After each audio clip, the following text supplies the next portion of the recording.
a developing story on the go now. Protesters in Johannesburg are currently occupying Jorrison Street and Jan Smuts Streets in Braamfontein. Students are demonstrating against the lack of NSFAS funding for some students, leaving them unable to register and obtain accommodation.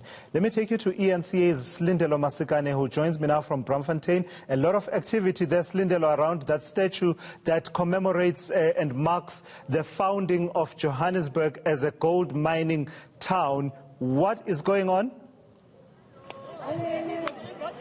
Well, Tilas, we've moved from Jorrison Street and Jan Smuts, the intersection where burning tires were set alight and students were occupying. Unfortunately, I can't give you step-by-steps as to what is happening in terms of the program for today, because media is not being allowed into that information. But we've moved from Jorrison and Jan Smuts, and we're now at that particular statue that you're talking about that is opposite the mayoral council chambers, and we can see we have students who have put rope over this particular statue. They've set it on fire, and I am joined by the Secretary General of the Wits SRC. I'm just going to ask her to introduce herself while Kulu shows you what's going on, just to speak to us as to what is happening and why you guys are choosing to try and take this particular statue down.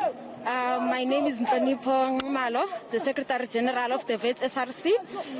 The reason we are here to destroy every legacy that has been left by the apartheid regime. As you can see, these are black people in the mines, so anything that symbolizes apartheid, we want to destroy it. We want free education. And of course, today it just seems as though you are not letting us into your plans for the day. What more can we expect? Can you tell us a little bit more about what we can expect? We can't tell you what you can expect, but the ground dictates what is going to happen next. So yeah, we don't have any specific plans that we can tell you, but the ground dictates. Now we should move to this side.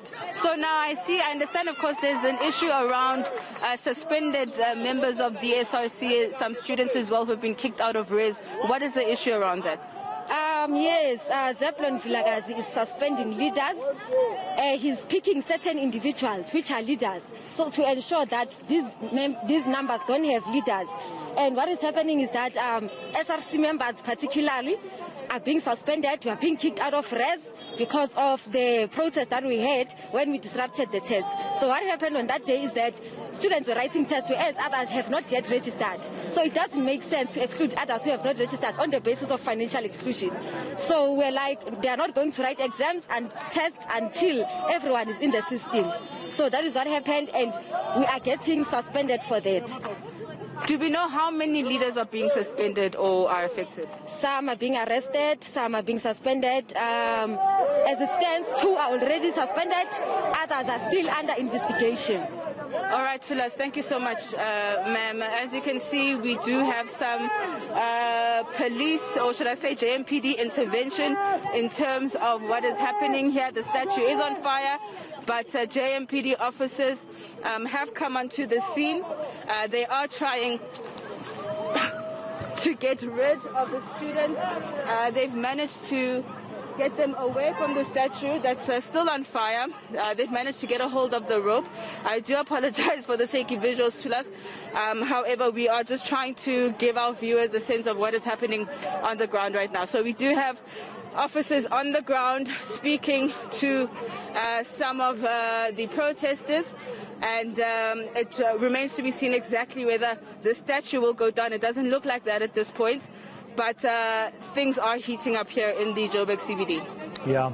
All right, let's stick with your visuals for a moment, Silindelo, as we watch how this particular situation is being handled by the police officers who have arrived there. And as you say, and as the Secretary General of the Wits SRC was talking there about how this is a symbol of the apartheid legacy, of course, running parallel and laced with the immediate struggles that students have been waging around financing of their studies about accommodation and the situations on campus is the long-going conversation and the struggle for decolonized education, which is something that they have been championing since the days of Rhodes Must Fall. Who can forget that, that whole campaign around Rhodes Must Fall. But we see those officers taking down the rope at the moment, and also at this moment, of course, issues of public order policing becoming important, right? With what we've seen in the last few minutes.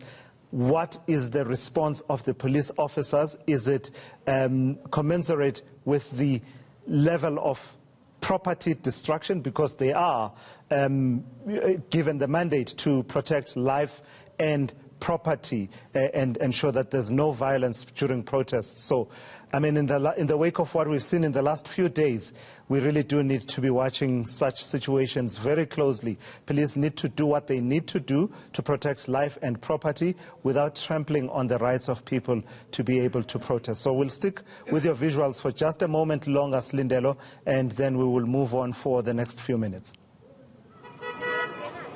Yeah, as you can see, Tulas, the JMPD police officers have managed to get rid of the rope. They have managed to also quell the fire that was set on the statue. And I think you could have seen from the interaction that they are trying to not be as heavy-handed as we've seen happen on Wednesday, which resulted in the death of a civilian. They're actually, I see them using pepper spray on trying to get these students away from them while they were trying to get rid of the rope. They are trying to speak to them as well. I'm not sure at this stage if they're calling for backup, but you can see one of the officers speaking into his comms. And I do see two Metro Police vehicles. We have about 2, 4, 5. We have about 7 or 8 officers on the ground right now. I'm actually also seeing private security as well that's on the scene, but they have certainly managed to engage with the students more peacefully, for lack of a better word, than we have seen over the past couple of days. We do know that the police services are under heavy scrutiny in terms of the manner that they engage with protesters who have a right in terms of our constitution to protest, and they are meant to protect and serve this country. And I think over the next few days, in terms of how they're engaging with students in particular who are unarmed, they will be expected to do better. I'm just going to get a little bit closer. I think I see an address by the WITS SRC president, that is Mpendulo Mfeka. I am just going to try and put my mic in so we can have a listen. All right. So he has just addressed some of these students. I think, of course, the message is that they're going to continue with their protest action. At this point, they are not going to be deterred, and they're certainly going to regroup in terms of their action. I will try to have a conversation with him a little later, but we are seeing that the students are seemingly undeterred. I'm just going to try and get a little bit closer. He is going to address students now and see what the way forward will be. I'm just going to try and get my mic in a little bit closer. Silindelo, my apologies, Silindelo Masikane, they're live for us in Braamfontein. We will leave her visuals at the moment, and we may show you some of that actually on the side of your screen. And the reason we